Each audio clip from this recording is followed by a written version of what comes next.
Budget ప్రసంగం మీరు వినే ఉంటారు.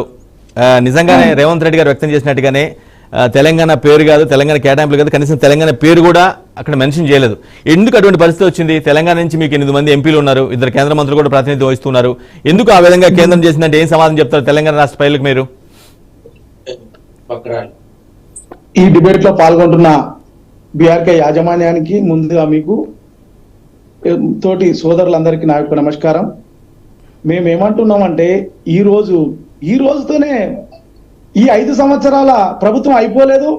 ఈ పునర్విభజన కేంద్ర ఇదివరకున్న మన కాంగ్రెస్ ప్రభుత్వాందే, యూపీఏ ప్రభుత్వాందే ఈ పాపం అని అంటున్నాం. ఎందుకంటున్నా అంటే ఆ రోజు పునర్విభజనలో భాగంగా ఆ రోజు విభజన చేసినప్పుడు సరైన చేసినట్టయితే లో బడ్జెట్ వాళ్లకు కనీసం క్యాపిటల్ సిటీ లేదు, మనకు మిగులు బడ్జెట్ ఇచ్చింది, కానీ వాళ్ళకి ఏమి ఇయ్యలే. ఇప్పటితోని ఇప్పటితోని అయిపోలే, ఇంకా 5 సంవత్సరాల ప్రభుత్వం ఉంది. ఈ రేవంత్ రెడ్డి గారు తొందరపడి ఏదో మనకు మునిగిపోయినట్టు, ఏమో జరిగిపోయినట్టు మనకు రావాల్సింది వస్తుంది. ఒక మాట నేను ఏమంటున్నానంటే కేంద్రీకరణ వికేంద్రీకరణ జరుగుతుంది సార్. జరిగినప్పుడు రాష్ట్ర ప్రభుత్వాల నుంచి కేంద్ర ప్రభుత్వానికి పన్ను రూపంలో వెళ్తాయి. అక్కడికైనాక పెద్దన్న రూపంలో ఉన్న ప్రధానమంత్రి గారు అన్ని రాష్ట్రాలకు మళ్ళీ ఫండ్ ఇస్తుంటారు. ఇచ్చినప్పుడు ఒక రాష్ట్రం వెనుకబడిపోతే ఇలా మన కుటుంబం తీసుకుందాం. చిన్నగా కుటుంబంలో ఒక స్థాయిలో ఉండి అందరు తీసుకొచ్చి ఒక పెద్దన్నకి ఇస్తారు. ఇచ్చినప్పుడు అందరికి సమాన రూపంలో పంచుతారు. అదే రూపంలో అందరు పంచుకుంటారు. అదే వాళ్లకు రాజధాని లేని పరిస్థితిలో వాళ్లకు బ్యాంకు నుండి రుణంగా ఇప్పిస్తారు. కానీ ఒక తెలంగాణనే పక్కన పెట్టి ఆంధ్రప్రదేశ్కి ఏమో చేస్తున్నట్టు వీళ్ళేమో జరిగిపోతున్నట్టు కాదు, అందరికి ఇస్తున్నారు.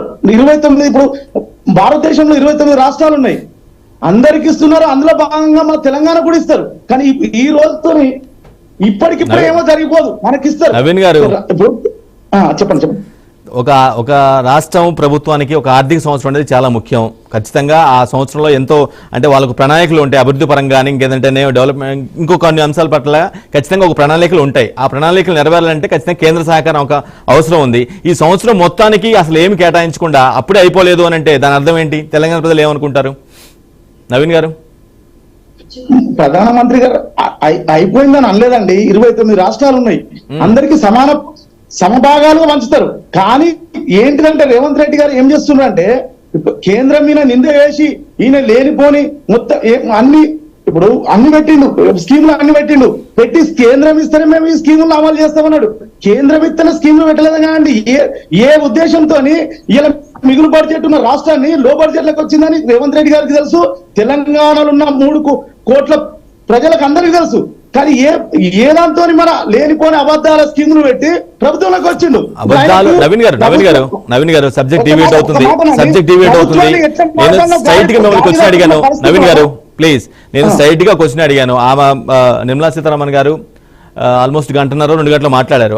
ఆ స్పీచ్ మొత్తంలో కూడా తెలంగాణ సంబంధించి కేటాయింపులు కానీ ఈవెన్ తెలంగాణ రేవంత్ రెడ్డి గారు చెప్పినట్టుగా తెలంగాణ మాట కూడా రాలేదు. అవునా కాదా? ఎందుకు అటువంటి పరిస్థితి వచ్చింది? ఎందుకు పట్టించుకోలేదు?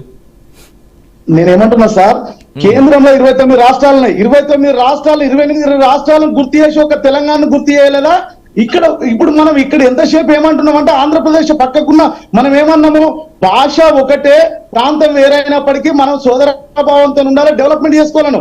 వాళ్లకు కనీసం రాజధాని లేని పరిస్థితిలో మనమే అంటున్నాం. ఇక్కడ ఉన్న మీ ఆఫీసులను తీసుకెళ్ళాలి. 10 సంవత్సరాలు గడిచిపోయింది అంటున్నాం. 10 సంవత్సరాలు గడిచిపోయినప్పుడు అప్పుడున్న అక్కడ ప్రభుత్వము వాళ్ళ అభివృద్ధి రాజధానికి లేని పరిస్థితులలో వాళ్ళకి కొంత ఇవ్వచ్చు. మనకు అప్పుడు మిగులు బడ్జెట్ ఉండే.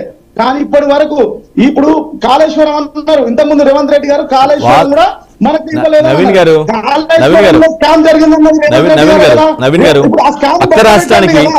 పక్క రాష్ట్రానికి ఏం కేటాయింపులు ఇచ్చారో మాకు అవసరం లేదు, మాకు ఇవ్వలేదు అనేది పాయింట్.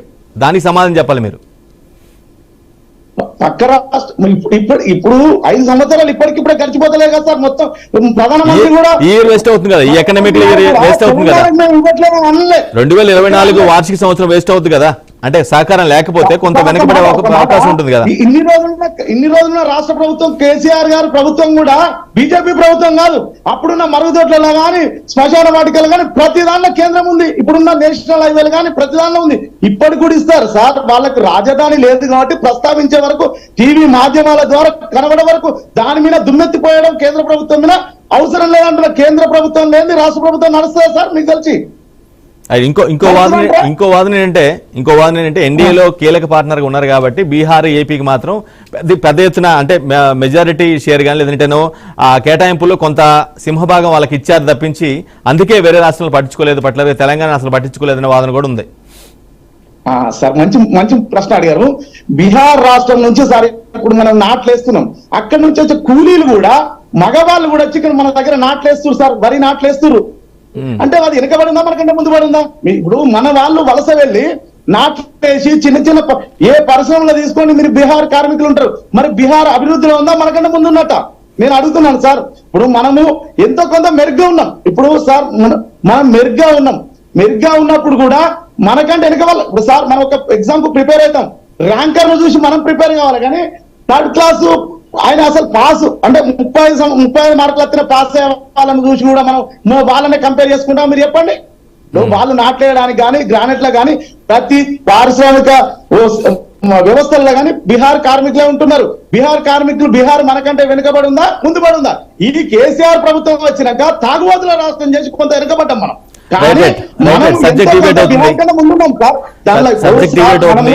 మళ్ళీ అవకాశం ఇస్తాను. సబ్జెక్ట్ డిబేట్ అవుతుంది సార్. ప్రపంచంలో మనది ముందు వరుసలో ఉండాలంటే భారతదేశం మొత్తం డెవలప్ కావాలా, ఒక తెలంగాణ కావాలా 29 రాష్ట్రాలలో అందరిని డెవలప్ చేసుకుంటూ పోవాలి కదా సార్. కొంచెం దేశం అభివృద్ధి కావాలంటే నవీన్ గారు మీరు చెప్పిన పాయింట్ కి దేశం అభివృద్ధి కావాలంటే ఖచ్చితంగా తెలంగాణ కూడా అభివృద్ధి కావాలి.